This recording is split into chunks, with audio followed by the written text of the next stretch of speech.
Technology.ie. We're at the .ie Net Visionary Awards, organised by the Irish Internet Association, and we're here at Smock Alley Theatre in Dublin, and I'm with this evening's grand prize overall Net Visionary Award winner, Mark Little. Congratulations. Thank you so much. It's a great pleasure. It's so fantastic. Was it a surprise? Yes, it was. I mean, to be honest, I came here looking to mainline that creativity of the Irish startup community, and to be actually called on stage to be awarded tonight with such a beautiful speech from Joan of the IIA. It was just so wonderful. Very humbling, particularly after listening to all those 15 awards where these most innovative companies come along. I felt like a bit of a Philistine, I have to be honest. It's a real, anyone who's been to the Net Visionary Awards before, it has this intimate character, I think people feel. Everybody knows everybody. The awards are everyone is encouraged, and there's all these different characters, as you say. But this Net Visionary overall character is, I think, often given to somebody that the community has a special regard for. And Mark, let's face it, I mean, you were a well-known face on TV and radio and internationally. You've been a Washington correspondent for RTE, you'd been an anchor, you'd been primetime and all of that, and yet you gave all that up and you took that leap into the dark and stepped into that startup community, a community that you said this evening in your speech you didn't know very much about. Yeah, I mean, I literally thought I was on my own.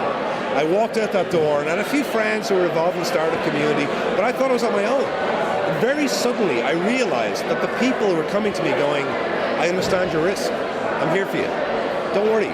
You may fail. It doesn't matter. Just, I'm with you. And it gradually became 1, 2, 3, 4 people. And I came to this event 5 years ago, and people were coming like, I don't care if you fail. I just really, really respect what you've done and taken the risk. And so I think what happened to me in the first year of my venture was, once I came to terms with the fact that I could fail, and that was okay. And I knew I still have to respect the people that I respected myself. And some of them are here tonight. And this is what makes this special.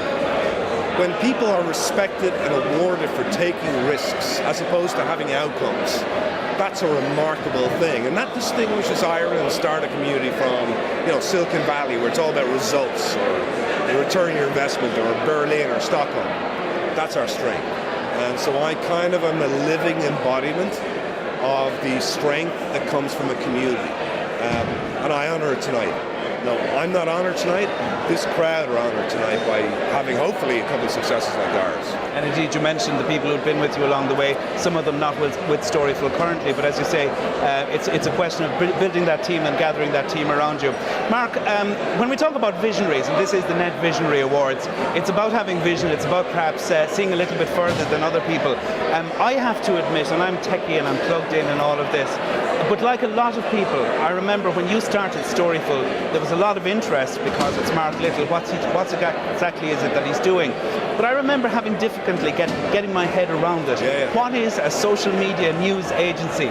Do you find you have to explain that less nowadays? So it's funny, when I started off, and exactly that reaction from everybody knew, what are you doing? And it really annoyed me for the first 6 months. And then after a certain time I said, well, if you don't know, I'm doing something right? Because I'm ahead of the pack here. And so I kind of that made me feel much better. So what happened was at a certain point when I realized that users and clients were going, I don't understand it, but I'm addicted to it. Something about what you're doing is giving me the ability to tell a story better, quicker, with more authority, more safety. So once the clients and the partners came on board, to be honest, I don't care who doesn't understand it. And as long as they don't understand it, I'm ahead. And there's a great Henry Ford line about, if you give your clients what they want, they'll want faster horses. I'm building a car, right? And I think you always have to be just far enough ahead of your partners in the general market to be different, to be, almost misunderstood, but never too far that you can't lead people to that destination. So it's a fine balance. I got it wrong certain times. I was so annoyed sometimes people say to me, what do you do? And all I do is you come to me and I'll find value in the social web if you're a storyteller. That's all I do. You talked this evening, you gave an excellent speech, Mark. You talked about pasting on that smile that you had been honoured with an award before, and you put on that entrepreneur smile, and yet privately you had a lot of worries and a lot of fears. Was it very lonely? Yes, absolutely. I mean, I think part of the greatest strength a real entrepreneur has is what they call cognitive dissonance, right? You have two totally alternative points of view in your mind, and you'll go mad. So I remember times when we had no money in the bank, we had no clients really coming on board, the cash flow was terrible, but I still had to turn to my staff and go, believe in it, believe in us together. And if you could do that together, and so in some ways, being an entrepreneur is a confidence trick. You have to be able to soak up the pain instead of your team doing that. And that's why it leaves scars. And I think on many occasions I turned around and said to myself, I just can't go on. But the one thing that happened to me always was, when I saw the look in the eye of somebody who believed in what we were doing, I was never going to let them down. It's like the look in the kid's eye when they say, I believe in you, Dad. And I had to say, the closest thing to parenthood that I've ever had besides being a parent is being the founder of a startup. So yeah, it was hard. But I remember once I had to fire 5 people in one day.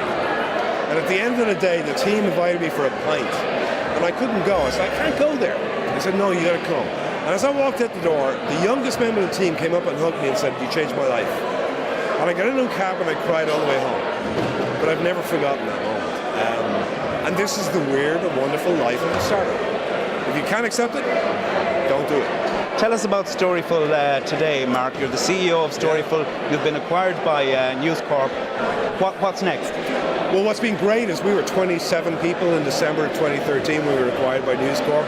We'll be 75 people at the end of this year. And one of the most amazing things is they gave me the ability to be CEO, headquarters in Dublin. And for me personally, we got a 3-year plan that puts us at the very cutting edge of media innovation. I mean, against anybody. So in some ways, what I've seen with the last 6 months is this is the end of the beginning, right? We proved ourselves. Someone came on and they said, but we still believe in your spirit of innovation. And that's the greatest joy that I have right now is I kind of only feel after 5 years, now's the beginning. And there's no way a startup entrepreneur can ever wish for something better than that.